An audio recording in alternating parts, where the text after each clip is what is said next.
This is Family Electric Ghost. We're live on the air with Coach Lori Ann for the first time. And welcome to the Family Electric Ghost podcast. How are you doing tonight? I'm doing great. How are you?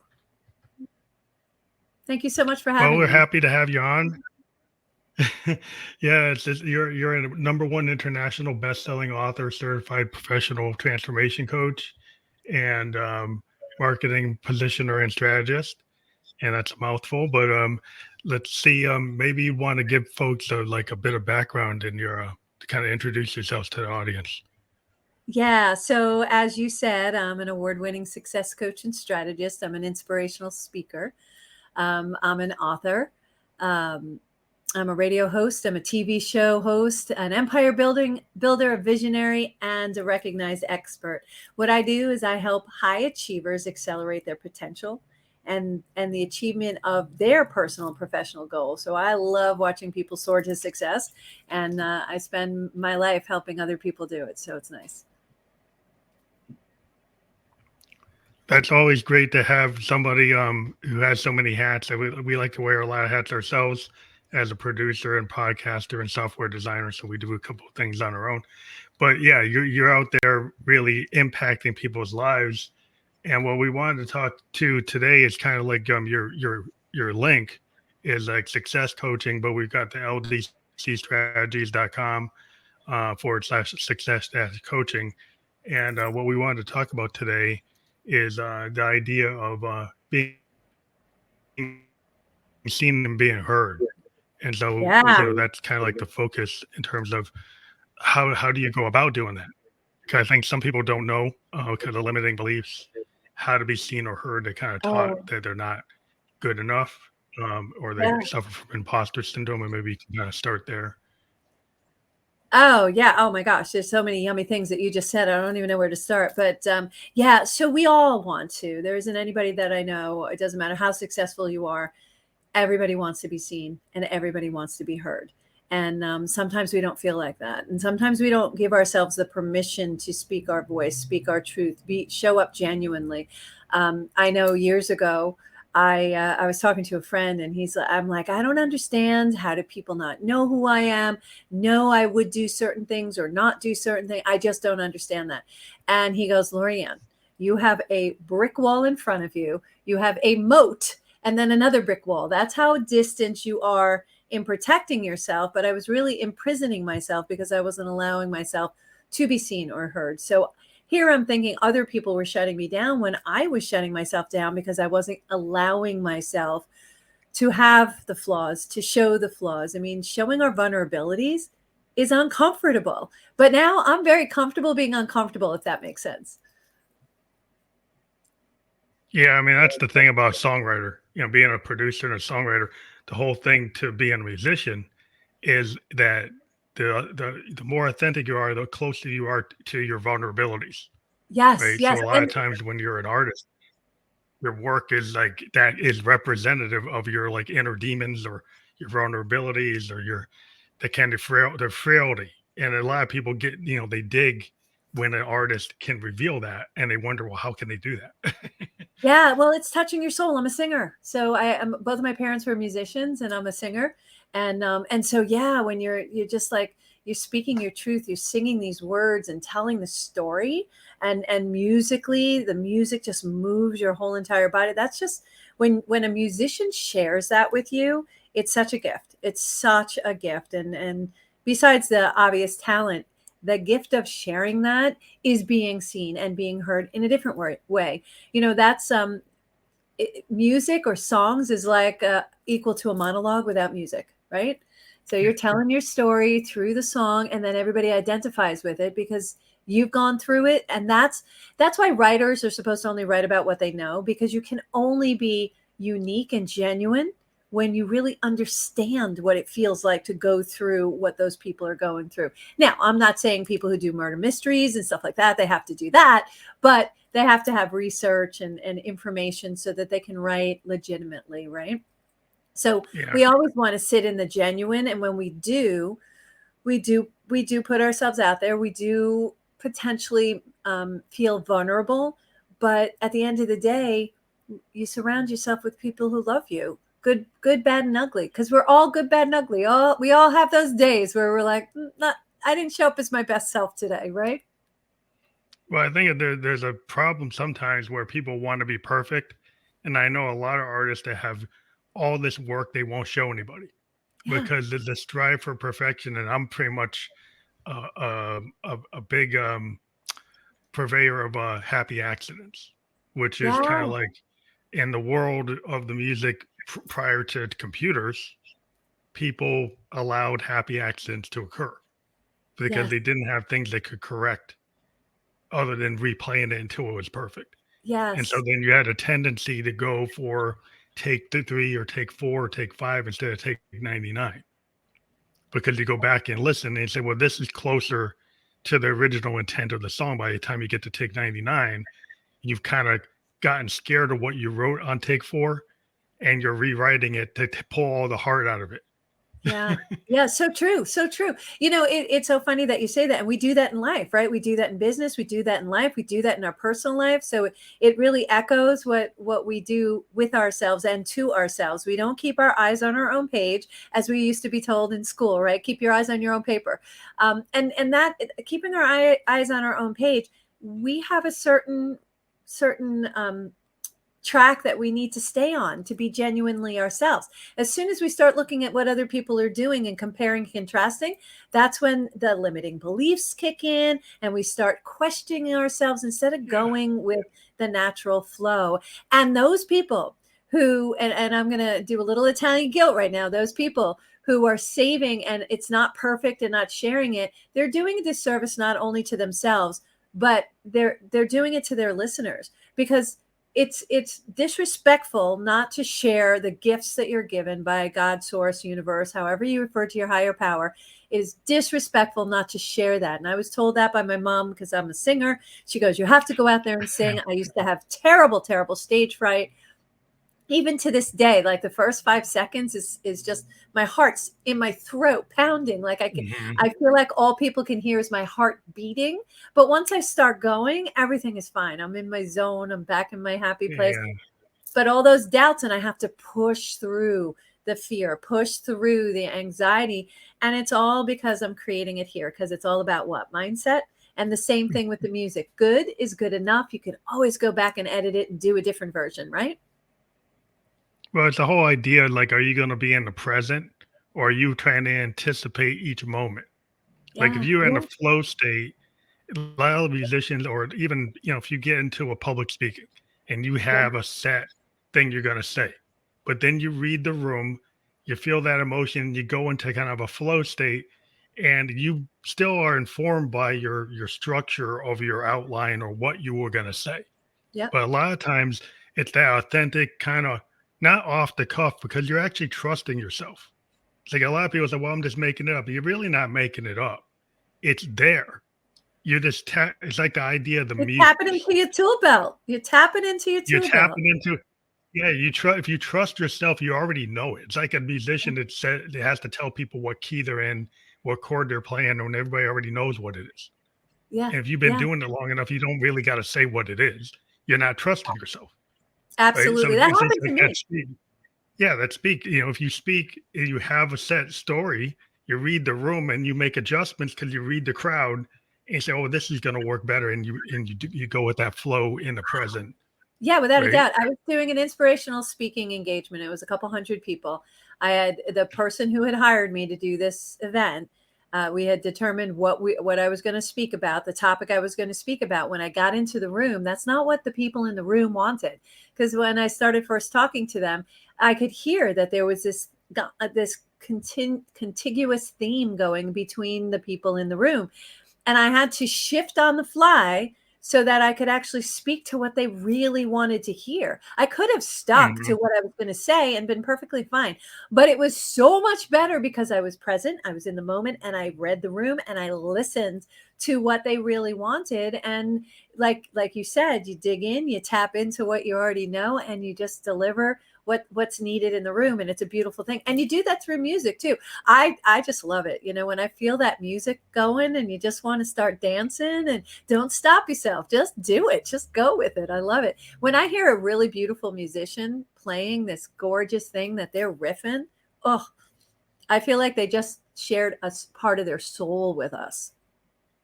Yeah, I think it's like the idea of success methodology a lot of times is not being fearless. It's actually just trusting your gut. I really think there's in it. It's regardless. I think it applies to all creatives. And you're a musician, you're an artist, you're a photographer, you're a speaker, you're a writer, you're a therapist. It's like you use this type of capability. Human creativity is the source. It's that, Yeah. how do you tap in? There's this universal idea. You can tap into it. And the muse isn't just for poets. It's for Yeah. everybody. You can Yeah. pull into it. And I think it's what happens is we can channel it.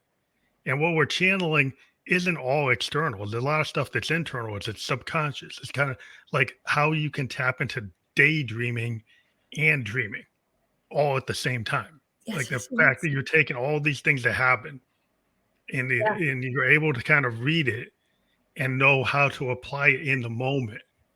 And I think that's where a lot of people make the mistake is they say, well, that's not for me. That has to be Hemingway, or it has to be Scorsese, or it has to be somebody else in some canon. And you can't dare touch that because you're not anywhere near the canon. And I'm like, well, everybody can be their own canon. Yeah, without a doubt. Listen, Mozart didn't start being Mozart, right? Mozart grew into himself and became this well-known person. So if we're keeping with the music metaphors, you look at someone like Hershey. I'm sure everybody's heard of Hershey chocolate, right? Hershey Mhm. failed miserably. I mean, miserably. The first 3 businesses he had, and he lost so much money. But what he did do is he learned from his mistakes, and that's how humans learn. We learn from our Yeah. mistakes. So Lesson learned. mistakes are just steps that we're taking, and we're learning from it. And from that, we learn what we're not going to do. So, as Esther Hicks always says, we need to understand what we don't want before we understand what we do want. The same thing with the mistakes. We need to learn what works for us and what doesn't work for us. And you have to go through the process. So I could tell you, if you put your hands on that hot oven, your hand might burn, right? Some of us will go, okay, Lorianne, I'm not going to put my hand there. Don't want to burn my hand. Other of us need to take that journey and discover that ourselves, and discover, Yeah. if you take that word and uncover it, this means right? Cover. So discover means uncovering something. So we need to allow people to go through that journey. We need to stop them from jumping in front of moving cars if they don't know to do that. But we already have that in the back of our heads. We have that protective element in our back of our heads. And that's something that sometimes we allow get in the way of us being successful. And that's called blocks. That's called limiting beliefs. And what is a belief? What is a belief? A belief is a thought we think over and over again, and now it's our belief. So if we change our thought, we change our mindset, then we can have new beliefs. And that new belief is pushing through the fear of getting onto a stage, right? To sing, or pushing through a belief to do whatever it is you want to do, or a fear that you have, and just doing it. The most invigorated day, I'll never forget this, is I ride motorcycles, right? So I'm going out for the first time on my longest ride ever. I was going from New York up to La Jolla, New Hampshire. And I hadn't been on my big girl. It's an 1100 Yamaha V-Star. Hadn't been on her maybe 2 weeks. And now I'm going to take her on this long trip. I'm freaking out. The whole week before, I have found every possible excuse that I threw on the table to not go. And so I go, okay, what's the worst thing that can happen? Well, I could drop the bike. And then I was like, okay, I damaged the bike. I rent a truck. I throw it in the truck. I bring it back home. I come back home. Okay. And I went through all these different scenarios, and I took all these excuses off the table. And that morning, I was supposed to meet everybody at 5:30 a.m. I was up at 4:30, sitting at the end of my driveway. I walk her out to the end of my driveway because I don't want to wake up my neighbors. Okay, we'll go with that. And I'm sitting there and I finally start her up and I'm like, okay, we're going to do this. Now it's 4:30 in the morning. Okay. There are no cars. I'm looking to the right. I'm looking to the left. I'm looking to the right. There's no one coming. No one coming. Not even like a squirrel is crossing the street. I finally just go. And I go across the street. I go over the curb. I go through the bushes. I go over the curb. I get back on the street and I was still standing up and I was like, okay, let's go. And I took off and I had a great trip. It was amazing. I learned so much about myself and about riding in a pack of people, the whole 9 yards. But I did that anxiety that I had about taking off. It didn't start well, did it? No. Yeah, it's like that pre-stage jitters. Yeah, I think but I find a lot of people still have that. Yeah. No matter how good they are. Yeah, actually, that's a good thing. I'll always say this: that pre-stage jitter is good because that energy is important to bring onto the stage, and that helps you really show up for other people. And that's the anxiety we're feeling. We don't want to let the audience down. We don't want to let our band members down. We don't want to let ourselves down. So that's part of those jitters. We don't want to mess up and make ourselves look like a fool, right? Who does? I tripped onto a stage on one of my first speaking engagements, and I was like, yes. And I worked it. I wove that trip right into my conversation about, it would be like showing up and tripping. Oh, wait, I already did that. So all the embarrassment is out and everybody was in on the joke. And it's like, I'm human. It's okay. We're going to trip. Well, you just honest with the moment. Yeah. Well, if you're honest with the moment, like you're like, okay, yeah, I embraced the fact that I did that. And then you kind of, it's like a jazz musician, where you're playing bebop or fusion and somebody changes the chord that everybody expected and it goes to something different. Well, you live with it. Like it takes you a different direction. It puts you in a different key. You go with it. You don't say, well, let's start again. You go with where you are. Stop.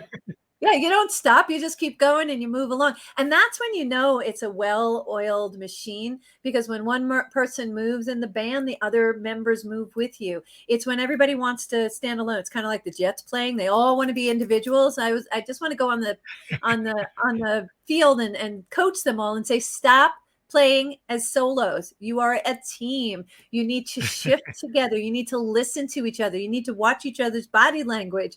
It just drives me nuts. They could be so much better if they would play like a unit as opposed to singular, because then their singular talents will just erupt and be seen and heard because they're actually moving together with their other members. And then each person's strength is going to accent and improve the other person's strength. So, sometimes we just need to know that collaborative minds are so much more stronger than the singular mind.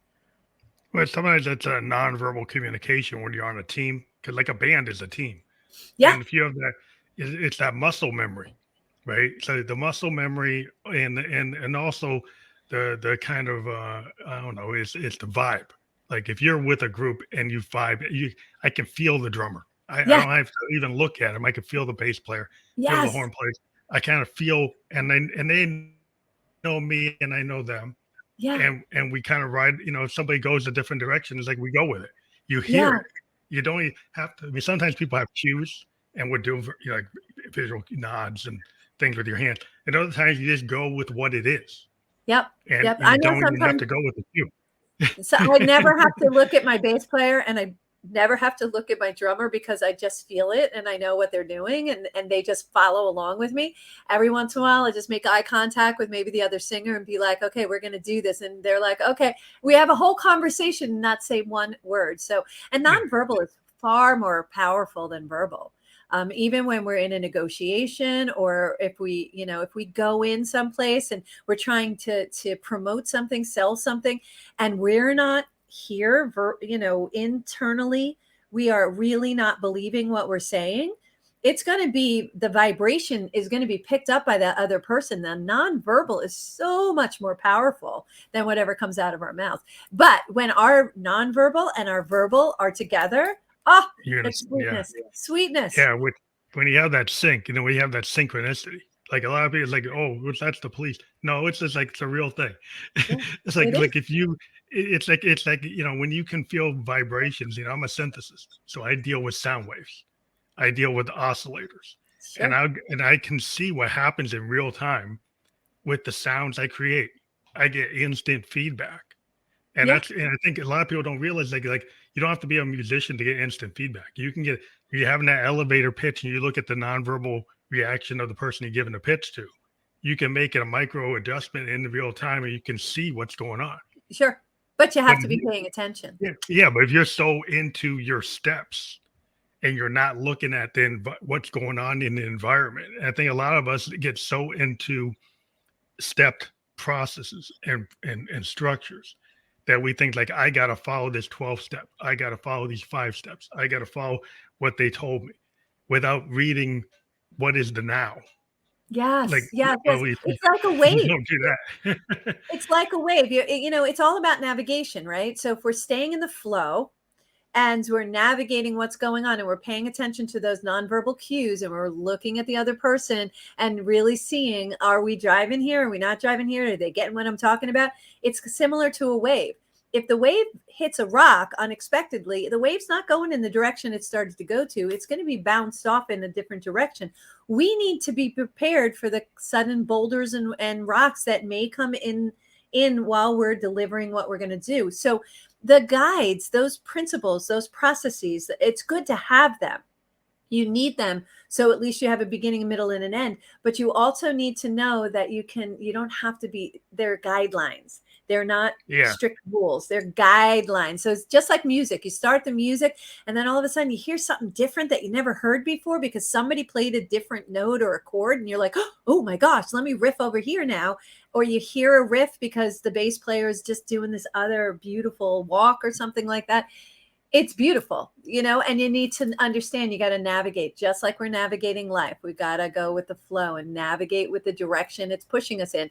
If we try to round peg, square hole it, it's going to be a very long navigation because you're going to be going the long way around instead of the direct route, right?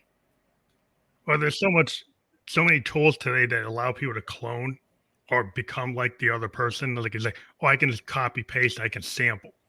I can use AI to go do prompts and pull up something that's been done before and then have an amalgamation. That's fine. But the idea is like, are you trying to be your authentic self or are you trying to get a billion views? Yeah. So Yeah. sometimes you could get a billion views and trigger the algorithm and use the same song that everybody else is using in your post. And that gives you all those views. But is it actually what you wanted? Like if you want $1 million, why'd you want the $1 million? Yeah. Because you want to be independent, because you want to be self-sufficient, because you have these goals. The goal isn't just a million views or the $1 million, is what you want to do with it. Yes. Yes. And that's it. See, there's a reason why it's called unique. It's unique. It's unique. And that the differences between each of us is what we bring to here. So that's why we keep hearing this word genuine, right? And I think it's overused, but the reality is all our success codes are already in us when we're born. We come here with everything we need. We're just taught by society to reach out, get validation. But if we just go inside and trust our intuition, trust what's in here and be present, the beauteous thing is you come out, you show up like yourself, you show up the way you're supposed to show up, and beautiful things happen. Absolute beautiful things happen. If I knew years ago what I know now, I don't even know where I would be. But to be honest, I wasn't ready for it then. I'm ready for it now. Well, I So think it's everything important. I happens was reading in the right time.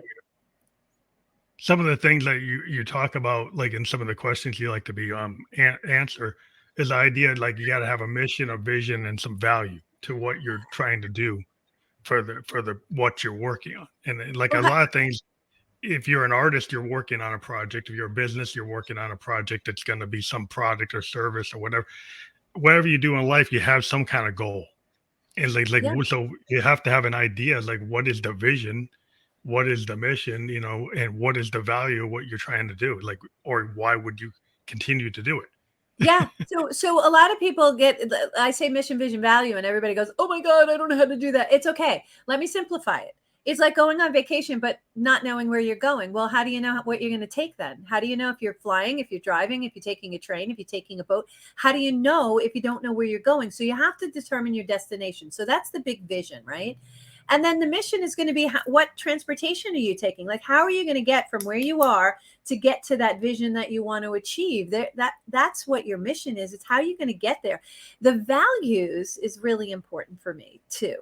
The values is who you are, what you value, what you will allow and won't allow in your life. And that includes vendors you work with, clients that you have, customers you bring in, other musicians, other business people. They need to have the same kind of values. So if someone doesn't have the same value, it doesn't feel good, and they're going to take advantage of you, right? So if that's not your value, if you don't value someone who is upfront and genuine, and then if you don't do that, then those people will not be working with me, because I won't feel that vibrational connection. And it is a vibrational connection, because we're all vibrating. Everything vibrates. Everything around us is vibrating. And that's how we get connected. You ever meet somebody and go, oh my God, they're my tribe member, I've known them forever? It's because you're vibing at the same place, you know? It's there's that connectivity that's just like, oh my gosh, I have to go play with this person because they're amazing. And you see a lot of yourself in them, right? You see those same values. So you really need to think of your values. Just think of the 5 top values that are so important to you. You know, for me, respect is a very important value. You know, I value providing respect and expect the respect in return as well. So those are some of my values, and it's important to do the mission, vision, value, without a doubt. When you're starting a business and relook at it, it becomes a litmus test. What happens is you have a situation, you're not sure if you should take it. And I'll give you an example. I had someone who had an offer from this woman to provide services to her. And I was like, litmus test your values. Does she have the same values as you? And when she litmus tested, she found that that person wasn't being upfront. She discovered, because she was looking at it from an observer mind, not an ego mind. An ego mind is when we have emotions involved. An observer mind is almost like looking at somebody else's life without all the emotional attachment.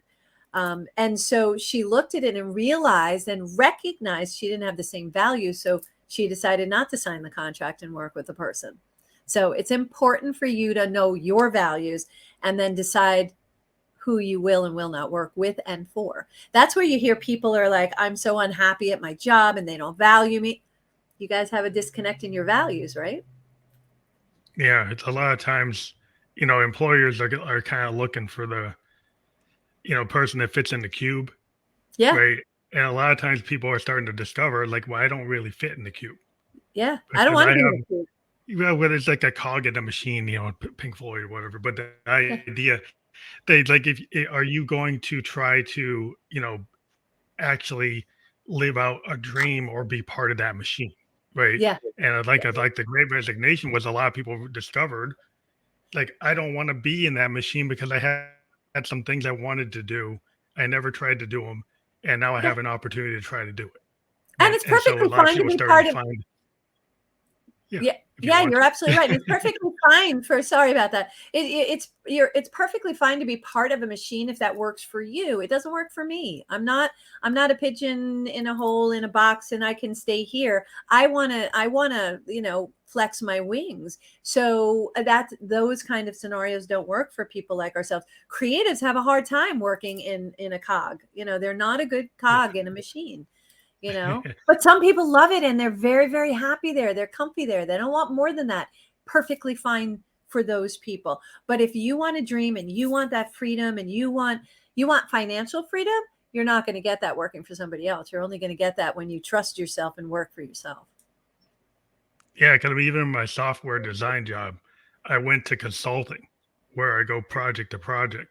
Yeah. Where before I used to be in these organizations, and I had to be a road warrior, and I was traveling Sunday to Thursday, and a lot of us were all thinking, well, that's what you're supposed to do, right? Yeah. You got to show that you're on the road, you're dedicated, working 90 hours. But it's like, well, I wasn't happy because I wasn't able to do my art, I wasn't able to do my poetry, I wasn't able to do my music. And when I was able to switch to more remote, project-based consulting where I can make the decision and then I still can do my art. I found a way to do the art and do something where I have a responsible job, but it's design. So I design Yes. things. So it's still Yes. in a creative spot. It's doing design that's maybe not, for big financial companies, but I'm still building stuff that didn't exist. And so Yes. it's still, to me, it's interesting rather than, I feel like I can be satisfied at both. And so I Yeah. think people have to find that kind of, it's not always a happy medium to get there. It took me a long time. When I was in my 20s, I wasn't there. Now that Sure. I'm in my 50s, I found what works for me now. But when I was 20 something, I didn't know what to do. Yeah, well, why would you? You didn't have all the experience yet. You weren't sure what you wanted. You understand. We have to understand what we don't want before we understand what we do want. You finally figured out, I don't want that corporate job anymore. I want to be a consultant and have the freedom to do that, work the hours I want. I had 4 jobs at one point. I almost killed myself. I had so many health issues because I had 4 jobs because I thought that's what I had to do. I thought I had to be a workaholic. Oh, for God's sakes, no. And I don't have to do that, nor will I ever again, because I figured out what I do want. And that's because I understand what I won't allow anymore is equal to what I don't want any longer in my life. So that's a really important thing. And, being seen and heard is an important element for everyone. And that goes back to seeing and hearing yourself. You looked within yourself and said, I don't want to do this anymore. And then you took what some people would say a risk, calculated or not. You took a risk and stepped outside and said, I'm going to become a consultant and I'm going to bet on myself. And I'm going to go get those jobs and I'm going to be able to do what I love and be able to do both and satisfy that yumminess in your music. And you could write your poetry and you could also bring income in, consistent income in with your computer business, right? You do computer? Yeah. Yeah. And the thing is, Exactly. it's not as stable on its face as like a 9 to 5. But the way the world is today, sometimes the 9 to 5ers aren't that stable either. So the idea is like if you trust in yourself, you got a LinkedIn profile, you can continue to get work. I get people pitching stuff to me all the time, and I'm like, well, I can't take it because I'm on something. Yeah. So like once you start to believe in yourself and you build a rep, then you can consistently bring in lots of work. And Yes. so there's work that you can actually say, well, I'm not even going to do it because I don't have time to do it. So once you get to that point where you don't have to, like, well, I need to know where it's coming from. Well, it's coming from you, right? Yes. Because you built the rep, you built the skill set, trust in it, trust that you're going to get the next gig. You can see the next gigs piling up and ones that you have to say, I can't do because I'm doing something else right now. And so I think that's where people, want the security. So I Yeah. think some people will take something that is like a codependency where they hate it, but they feel like they have to have it for the security. It's a Well, security blanket, and you know. again, that's a choice, but in order to do that, you have to give something up, right? They're giving up their freedom. They're giving up the potential to make even more money, but they're also having the security and they know they're going to get X amount every single week. And that's good for some people. Some people it's not good for. I work with the some people it's not good for. I work with people who are going to step out of that box, who are going to take the risk, who I'll go with them. I'm taking the ride with them. And I feel Mhm. like, every time one of my clients has these successes, I feel like I gave birth again. I'm watching my kids just growing up in front of me, but they're my clients. And it's just such a beautiful feeling to watch somebody step outside. And I'm like, trust, it's fine. See, universe, God, source doesn't give us any ideas that we can't follow through if we take action. And that's why I have my Take Action with Jet Propulsion masterclass, because it gives you the foundational tools to allow you to take action and learn how do you take action.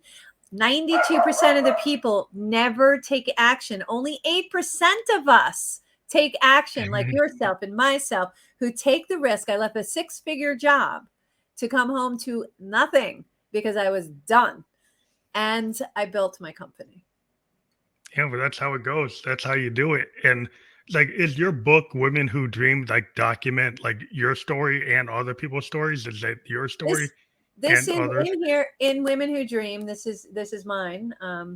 You can find it on Amazon or on my website, LDC Strategies. If you go to my website, you get an autographed copy, if that means anything for you. But in it is Two Choices is my chapter, but there's 29 other women's story of going from, their successes, how they did it. And it's from all different walks of life, all different women. These are women who are dreaming. This is not a book for just women. This is a book for everyone, because it really, you find somebody who you resonate with, who's gone through it. Mine's called Two Choices, because in reality, there are only two choices. We muck it up with a lot of emotions, but it's either yes or no. It's go or stay. It's stop or go. It's stuck and unstuck, and no decision is wrong. They're all right. It's just, how long do you want to sit there? I was stuck for a while, and then finally I was like, I'm so bored. I don't want to be here anymore. This isn't working for me. And I got unstuck. And that's when everything lit up, everything fell in alignment. I started listening to the whispers and the nudges that I was getting from universe, God, source, that I was ignoring, plain out ignoring. And, that changed. Now I listen to the whispers. And when it says turn right, I just turn right. I don't even ask questions. I'm like, okay, apparently I'm supposed to go right. And those are the things that you're going to learn as you grow, but you need to be ready for it. But remember, no choice is wrong. It's the consequences that you get from the choices you make. Some are good consequences, some are not so good consequences. So you really have to think through your choices. That's all. That's really interesting, because you said there's this, two choices, and in software we see that because computers only know on and off, so everything translates to on and off. Yeah. So everything we do, even though it gets super complex, it just gets multiple series of on and off. Yeah. So we get multiple, and we can string them together, so it's not just one collection. It can be multiple things strung together on and off, but still, it's the consequence of whether that's on or off. Yes. And your outcome is dependent upon your on or your off, right? Same thing in life. Our outcome is dependent on whether we say yes or no. And you'll listen to people speak, well, I can't, which is another word we'll talk about in a second. I can't do that because of blah and blah and blah and blah. No. We're going to change the word can't, because that's a victim word, right? That's I don't have any control over this. That's not true. It's you won't do it. And you won't do it because you don't want to let down your mom, or you don't want to let down your spouse, or you think you want financial security is more important than taking that step of risk. There's so many reasons, but be honest with yourself. Change the word can't and listen to how many times you say it with the word won't, and change it in your conversation, because that's an honest statement. I won't do that is a perfectly acceptable answer to things. I won't do that. There are certain things I will not do. I won't work with people who don't resonate with me. I won't work with people who don't show up for themselves. If I have more investment in your business, this is not going to work. So I won't work with people like that. You need to show up for yourself. I look for three things in my clients. They have to have fire in their belly. I can't teach that. They have to show up for themselves. I can't teach that, because that's like dragging people kicking and screaming. I'm not doing that, right? So I can't teach that. And you have to have a desire to succeed, whatever that means to you, because success is different for all of us, right? That definition is different, and it doesn't necessarily mean dollar signs. Success is an encompassment of wealth, of friends and family and money and yumminess in your life, and just having a joyous life. That is the definition of success, however that looks for each of us, right? So those are the three things that I look for, because I can't teach you those three things. Everything else, either I can teach it to you or know someone who can teach it to you. We're good to go. That's interesting, because there's so many metrics today, because we live in a world with all these computers. And, there's one idea with podcasts is most podcasters stop after 12 episodes. We actually are at episode 1016. Oh my goodness. So I was exhausted at my 236. So the question is well, why are you doing it? Well, if you're doing your podcast so that you can hit some chart and hit some number, then maybe you ought to look at why what is your reason and your purpose. Because my concept was, I did it because I like to do it, but I also consider it like a master class, talking to all these people, where over 1,000 hours of talking to individuals around the world is giving me an education. Sure. And so on top of it, so anything on top of that is gravy. Anything that happens outside of that, where I get other opportunities, which come, But the thing is, like, if you're, well, I got to be in the top 10 or top 5 or top, like why? Because it doesn't always have to be that number that does it. A lot of times I've had relationships or connections or opportunities, and the views on an episode aren't massive. Yeah. But I get, in one case, I got a Grammy Award winning producer saw a podcast, and I got to interview them because they saw it, and they only had like 30 views. But Yeah. then I got to talk to them. And Yeah. it wasn't because of the volume of people who watched. It was like the person who watched. Yeah. So sometimes the connection doesn't have to represent the number. Absolutely. And you have to remember intention behind things. Your intention is bringing this yumminess out to other people at the same time you're learning. So it's like it's a win-win-win-win across the board. And that's the most important thing. The other things will come. Do what drives you, what sends your heart, what makes you lose time. Time is just a concept. But if you've ever been doing something and you look up and you go, oh my gosh, where'd the time go? You're doing something that you're really enjoying. You're really invested. You're being present when you lose track of time. So that's a beautiful thing. And when you could do that, don't worry about it. Don't look for the what you want. Your goals in 2024 is the what you want. Don't worry about the how. The how will come and money will follow. The money will follow. You have to trust source, universe, God. They will send you down the right track, and they got your back. I promise you they got your back. And sometimes it's scary and you don't know because there's just so many unknowns and you think, oh my gosh, I'm going to fail. I will tell you at that very point, I'm going to tell you, call me, text me, email me. That's the point. I want to push you through that fear, because on the other side, which is ever so short of fear, is wild success if you stay in the game. And most people bail. 97% of the people bail. 97% of the people bail before they get on the other side of that success. Be the 3%. Yeah, because you never know. It's like if the podcast ever becomes an overnight sensation, it hits this massive tier. People would think it's overnight, but it's been going on since 2016. Yeah, it's so a a lot of things. 20-year overnight success. People don't really, because they're always looking for the 15 minutes, for the 90 seconds, the 30 seconds. It's got to happen that quick. Everything usually is like, to me in life, you're always learning, you're always improving, you always have lessons learned. It's never perfect, but I think it's like, I like the happy accident. Not that I don't plan it. I've got plans for anything I do. Whether I totally hit the mark, what doesn't matter. It's a step on the rung toward where I'm trying to go. Yeah. So at least you're going. You have a plan. You're heading. The navigation may send you in a different route. You may get rerouted, but that's okay, because you're still in the exact place you're supposed to be at the exact time you're supposed to be. And that's where the yumminess in the world comes. And that's why people like you and me are constantly smiling. We're very happy people because we just kind of go with it. And I'm not saying that we don't have struggles. We all have struggles, right? We all have challenges. We all have unhappy things happen in our life, but we just keep moving forward and we set goals. So I say, for 2024, if you have never set a goal in your life, let's make a commitment to yourself that you're going to set goals for 2024. It could be one. It doesn't have to be a slew. Matter of fact, the reason why New Year's Eve resolutions don't work is because they make it too big. They make it unattainable. Do one goal. Do one goal and just go after it. It's like going up. It's hard.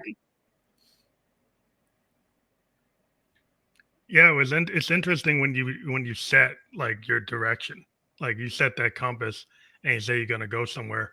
Sometimes they're like, well, it's the journey, it's the trip. It's like Jack Kerouac. It's like, it's what you find on the trip. It's like you could have had a goal getting to destination X. It's how you got there. It's who you met. It's all the things that happen, like the sunrise, the wind, how the light hits you, whatever. It's those things that are the value. It's not how fast you got there. It's like, that's people look at sometimes the wrong metrics or the wrong measurements for what's going on. Because again, they're comparing it.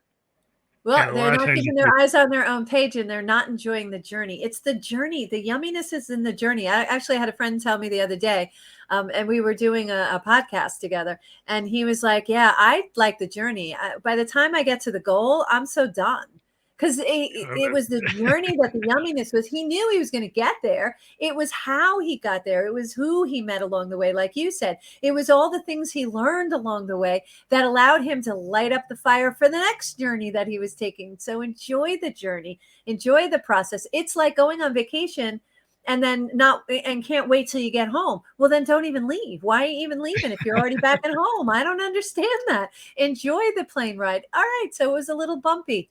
It's okay. You experience that bumpy ride with everybody and you have something to talk about. You have a good story to walk away with and you're making memories. So another friend of mine, he was a mentor of mine, Jack O'Laughlin. He said something brilliant to me one day. He goes, Lorianne, don't watch the Discovery Channel, be the Discovery Channel. Go out and do it. Stop watching it. And from that day on, I did. I learned golf. I learned how to ride a motorcycle. I learned all these new things. And I'm hiking now. There's just so many things because I'm doing it. And have the ability to go travel around the world now because why? I work for myself. I get to set my own hours. I do what I love and I get to touch people's lives in such a beautiful, happy way and help them achieve their dreams. Sometimes help them discover what it is their dream is, helping someone find a purpose. I have this like magic secret superpower, which is when I meet you, I already can see what your purpose is. I can see what you're supposed to be doing. And so many times people are just doing something because somebody else told them they should. If I was doing what my guidance counselor had told me, I was supposed to be an accountant. You don't want me being an accountant under any circumstances. So I'm a creative. I'm a Super Ball, right? Yeah. And I know how high my bounce is, and I've just learned how to harness that Super Ball energy with all these different thoughts, right? You remember Super Balls? They bounce in all different directions. Yeah, but I'm a child of the 70s. Yeah. My mom told me about it. Just joking. But with the Super Bowl, if you just bounce it randomly, it looks like a hot mess, right? But if you take it and we were in the same room and I threw it to you directly, it would get there. So all I had to do was harness all of my Super Bowl tendencies, my bounce in all different directions. And now I know how to stay on my track from beginning, middle to end. And I have these amazing outcomes as a result of harnessing that energy, but not muting it. People kept trying to mute the energy that I had, which was then I take my ball and I go home, literally. I don't want to play anymore. You can't mute. You can't stop a creative. That's the worst thing you can do is say, here are your barriers. You have to stay within these barriers. And it's like, I'm out. I tap out on that because it just kills the creative. Does that happen to you?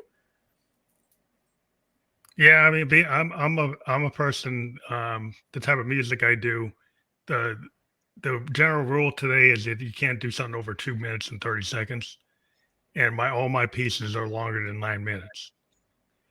So, like right from the start, a lot of people won't deal with me, or I don't deal with them because they want to take my stuff and then bring it down where it's not even get to the next movement. I'm kind of in a progressive rock experimental way. It's going to have chord changes, key changes, polyrhythmic changes, timing changes, and I can't get to that in 2 minutes. Wow. So where can we hear your music? Where can we hear your music? All platforms, every single platform there is just under Phantom Electric Ghost. It's very different. I call it expansive sound. I cross into multiple genres. I use multiple voices. I use male and female voices in my work. And I do a lot of different things. It's from fusion to punk to jazz influence to heavy rock. And it's psychedelic. It's pretty much expansive. That's what it is. It doesn't fit where a lot of A&R people want to fit it, but that's fine because I get opportunities either way.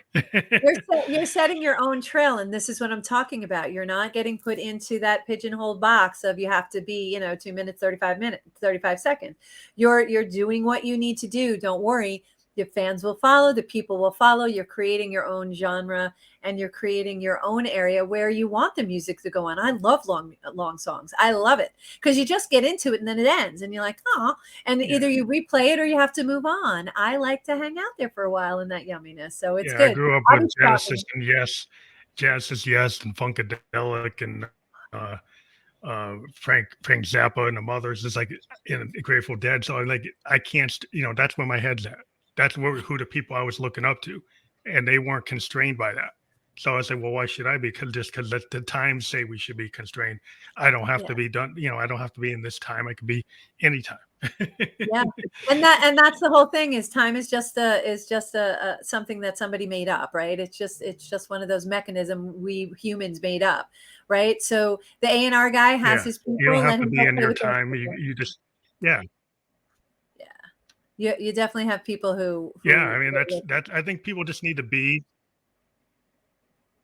who, do what you want to do with and how to voice it with no expectations that you're trying to match the canon. You're just representing what you feel and what you think you have a right to express, because everybody has a right to express themselves. And if you Yes, and if you if that's you go with that, then you'll be okay.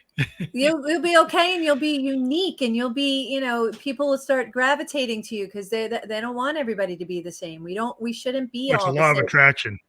Yes, Law of it's law of attraction. attraction. And it goes back to full circle, goes back to being genuine. When you go inside and you just be who you are, the greatness, all beautiful, good, bad, and ugly, and try things and fail at things and fail forward.